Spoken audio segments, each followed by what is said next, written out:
bringing you the news and information you need from the people making a difference. This is Comcast Newsmakers. Hello and thanks for joining us. I'm Paul Lisnick and this is Comcast Newsmakers.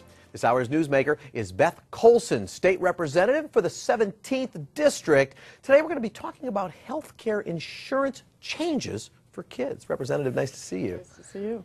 Healthcare, of course, has been an issue on the front burner of the national agenda for quite a while. You've been actually tackling this issue here at the state level, and especially when it comes to kids. Why the focus? Well, you know, for many, many years as a state legislator, I've really felt that health care is one of the key issues that people worry about. They worry about access to affordable, quality health care. One of the things that we've been able to do in the state of Illinois is to improve insurance coverage so that it's a private sector method of making sure people get their health care, not a public sector method.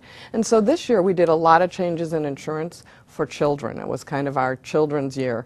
Typically, aren't kids covered by their parents' insurance policies? Yes, most of the time they are. But what's been happening is as insurance companies have eroded some of those insurance coverages, children have been the most hurt by them. For example, what we've found over the last 5 years, that children who are born with a birth defect or a problem, say they can't talk as well as another child, used to be covered by insurance, and all of a sudden the insurance companies started denying it. And they were denying it based on what they called, it's not habilitative. They never spoke.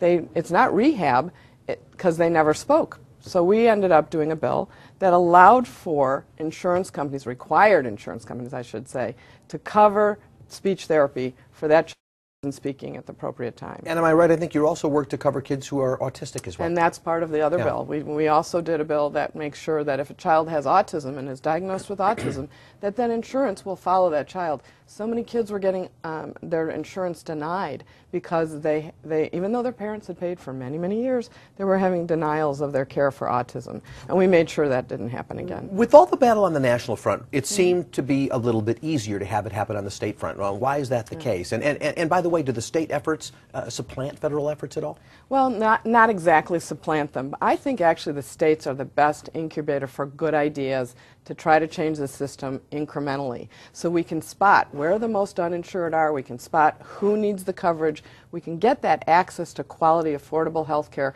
in a small incubator of the state of Illinois. We do that, then you can do it at the federal level. We did pooling of health insurance. They should be doing that at the federal level. It's working in the state of Illinois.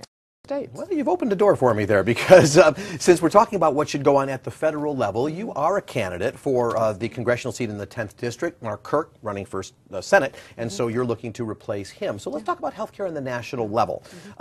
First of all, the ideas you have here at the state level. Let's talk about your position with all that's going on at the national level, and where do you stand? Do you stand with Republicans who are fighting Obama's proposals, or do you stand with Democrats who want to get this universal coverage? Well, as you know, I'm a Republican, but I stand kind of in the middle here because I've actually done health care reform in the state of Illinois. I believe we can do it in an incremental way. I think there's some great ideas in all the bills, but I also think the bill that's in front of us today, as we speak, is way overboard. It's taking over the whole health care system without any idea of what it's going to do to that system.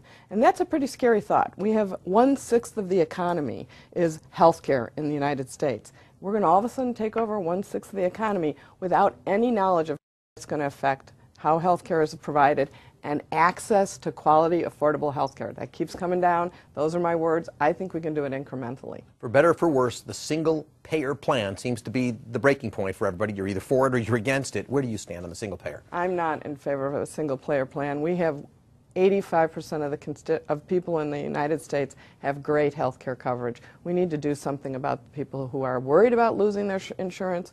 We need to do something about the people who are uninsured. We don't need to break the whole wonderful system that we have. All right. Do you think health care coverage will pass?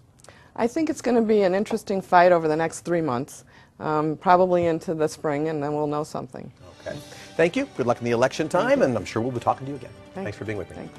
This hour's newsmaker has been State Representative Beth Coulson, and I'm Paul Lisnick. Thanks for watching us here. If you want more information about the show, you know where to find it. Go online to newsmakers.tv. Thanks for watching.